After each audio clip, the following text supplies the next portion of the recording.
Today in this lecture, I'd like to talk about a new concept in perfusion, which is weaning from the lung machine, heart lung machine support.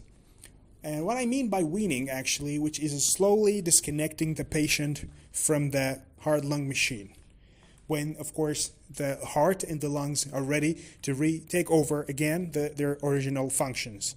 And there's certain values and procedures that I have to check and make sure that they're normal before I disconnect the patient totally from the device. And it's one of the most critical moments in heart surgery. If it's not done correctly, the heart may not pump well, blood pressure might drop, and the patient could become unstable. So this moment is very critical, and we should check the values. First of all, I'm going to talk about it like steps, okay? First step, preparation for weaning. Things that I have to check before weaning the patient from the device, which is temperature, okay? The temperature of the patient should be between 36 to 37 Celsius, okay? Because if the temperature of the patient was low, that means the heart also is cold, and a cold heart can't function in the right way. And also we have to check the hematocrit. Hematocrit actually is the percentage of red blood cells. It should be the hematocrit. It should be between 25 to 35%. Okay? If the hematocrit was too low, means there is no oxygen in the blood. Okay? Or in other way, the blood is not carrying enough oxygen. Also, we have to check the potassium level. Normal range between 4 to 5 millimole per liter, okay? Because potassium controls the heart rhythm. So if the potassium was too low or too high, we could expect heart arrhythmias. Actually, dangerous one. Yeah. Also, calcium, magnesium, those both electrolytes, they should be in the normal range as well. And I have to make sure that the lungs are ready as well, okay? And sometimes, of course, the rhythm of the heart. So the heartbeat, normal heartbeat should be between 70 to 100 beats per minute. Now, second step, checking the heart before weaning. As I mentioned, the heartbeat should be between 70 to 100 beats per minute. Okay, and I have to make sure there's no arrhythmias. The rhythm of the heart is normal. Okay, and also the strength of the heart means if the heart was pumping well. I could check the cardiac output to see the value of it, and depends on the value, I can decide whether the heart is pumping well. So, the heartbeat, the rhythm of the heart, the strength of the heart, the cardiac output.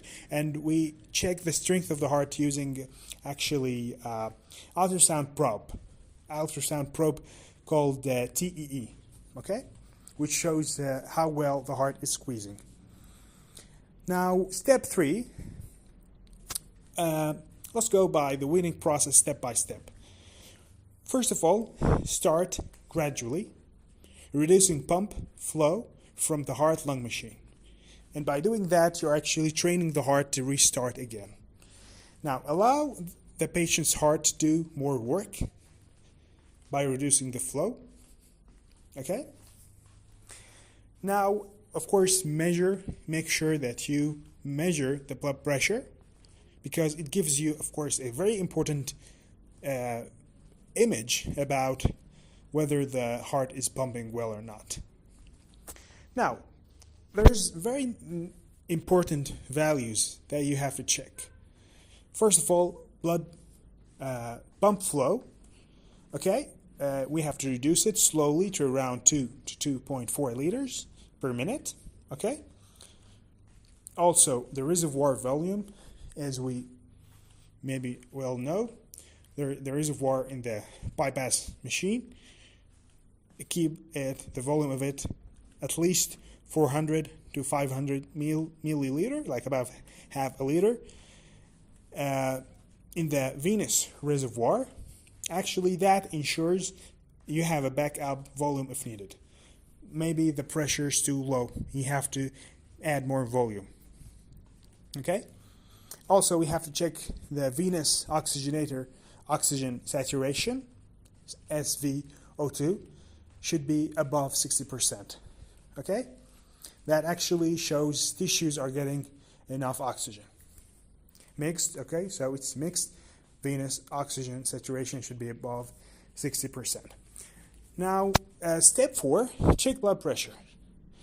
Mean arterial pressure, MAP, should be between 70 and 90 milliliter of mercury. Because if the mean arterial pressure drops, you have to give more volume, okay, blood or fluid. This is the importance of the reservoir in this scenario. Okay, and also don't forget there's medications that could be given to the patient to help in specific scenarios. For example, there's some drugs or medication that helps the heart to pump harder. Okay, some medication that actually decrease the pressure. Some medication that could increase the pressure. Okay, something like either making the blood vessels relaxed or make them squeeze. Therefore, the blood pressure would be higher. All those medication could be very useful in some scenarios, of course. And there's something else, which is a temperate or temporary pacemaker. A temporary pacemaker actually could be used if the heart is not strong enough, is not beating if the heart was beating either too slowly or not in a regular way. So we could use a pacemaker, but in temporarily, okay? Now, step 6, if weaning fails, what we could do actually. Sometimes the heart isn't ready to take over the function of it, and that actually could happen to a lot of reasons. First of all, the heart is too weak after surgery, blood pressure is too low, there's heart arrhythmia problems, and sometimes there's surgical issues like leaky valve. Okay? So what we could do in this case, if weaning fails, partially or totally, we could actually return partially or totally to the bypass machine until we fix this problem, give more volume or some medications, okay? And also, if the heart was not responding or not pumping well, we could use something called balloon pump, actually, a device that helps the heart pump to be more efficient. Alright, so we could use this balloon to make the heart pump more efficiently.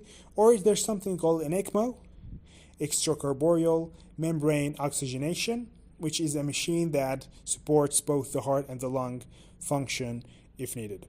So what I want to say is don't disconnect the patient from the device until you're 100% sure that the patient is ready, the heart of the patient, the lungs of the patient are ready.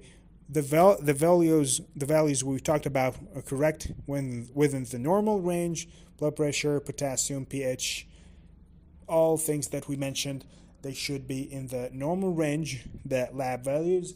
Then you could, of course, disconnect the heart-lung machine from the patient when you are totally sure that the patient is ready to live without this device.